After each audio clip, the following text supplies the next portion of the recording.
반갑습니다. 감정평가사 겸 행정사 박상현입니다. 2020년 전국에 풀리는 토지보상금 규모가 대략 45조 원 정도로 추정되고 있습니다. 최근 연간 보상금 규모가 15조에서 20조 정도로 안정적으로 유지됐던 것을 생각하면 가히 역대급 보상 규모라고 볼 수가 있는데요. 주요 원인은 3기 신도시를 포함한 수도권 공공주택지구에 대한 보상이 2020년부터 시작되기 때문이기도 하고, 또 다른 주요 원인은 도시공원 일몰제로 인해서 도시공원 부지에 대한 수용과 보상이 몰린 점에도 있습니다. 이번 영상에서는 지난번 일몰제에 대한 개관에 이어서 영상을 보시는 분들의 주된 관심사라고 볼 수 있는 도시공원 일몰제 적용 대상 토지의 보상에 관한 내용만 따로 떼서 얘기해 볼까 합니다. 먼저 보상 감정평가에 있어서 공원의 종류는 두 가지가 있습니다.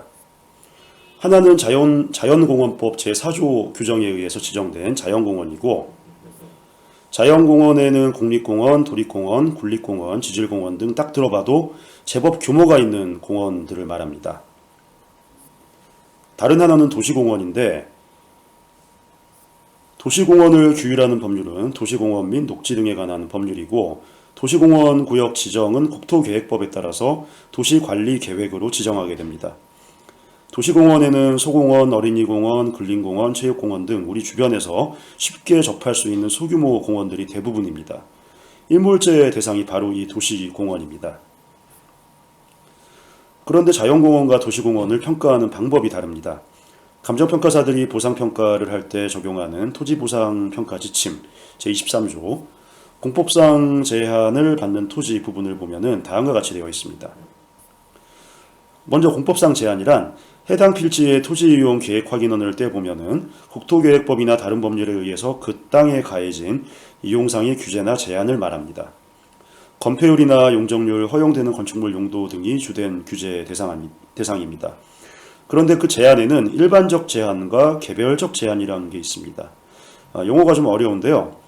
한마디로 일반적 제한은 토지이용 계획 확인원의 딱 제한사항으로 기재되면은 그걸로 제한 효과가 바로 발생하는 것입니다.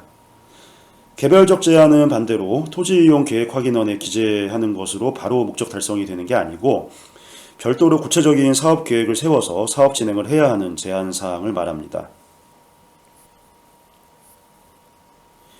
이 항에 보면 일반적 제한에 관한 내용이 나오죠. 앞서 설명드린 자연공원의 경우가 이에 해당이 됩니다. 따라서 자연공원은 공원구역 지정으로 인한 불리함을 반영해서 평가를 해야 합니다. 3항은 개별적 제한에 대한 내용인데 1호에 보면은 도시관리계획 결정고시가 경우가 도시공원 사업에 해당이 됩니다. 앞서 설명드린 대로 도시공원은 도시계획 시설에 해당되기 때문입니다. 도시공원과 같은 도시계획 시설은 제한을 받지 않는 상태, 즉 토지이용계획 확인원에 해당 내용이 기재되어 있어도 이것이 없다는 것을 전제로 평가한다는 것입니다. 토지보상평가지침 24조에서는 구체적으로 공원구역 안에 있는 토지의 평가 방법을 규정하고 있습니다.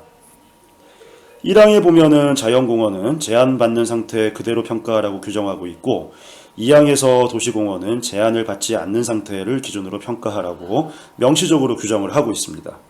보시는 바와 같이 일몰제 대상이 되는 도시공원은 도시계획 시설의 일종으로서 도시공원 지정을 반영하지 않고 지정되지 않은 것을 전제로 보상한다는 것을 말씀드렸습니다.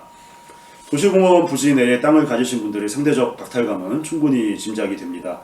더군다나 지자체 예산 부족으로 민간 특례 사업으로 진행하는 공원 부지 개발이 많다는 것을 생각하면은 내 땅이 특례 대상이 되는 사기업이 이혼 추구에 토지를 뺏기는 게 아닌지 의구심이 드실 것이라고도 생각이 됩니다. 공원 부지로 묶여서 개발이나 이용에 제한을 받았는데 보상이라도 침해된 재산권을 보전할 정도로 이루어지면 좋겠다는 바람은 어떻게 보면 정당한 것이라고 생각이 됩니다. 일단 보상 관련 법령 자체가 일몰제 대상이 되는 토지주분들에게 유리하게 되어 있다는 점은 참 다행이라고 볼 수 있겠습니다. 다음 영상은 일몰제 대상이 토지 수용과 이의제기 절차에 대해서 말씀드리도록 하겠습니다. 이상 감정평가사 겸 행정사 박상현이었습니다. 감사합니다.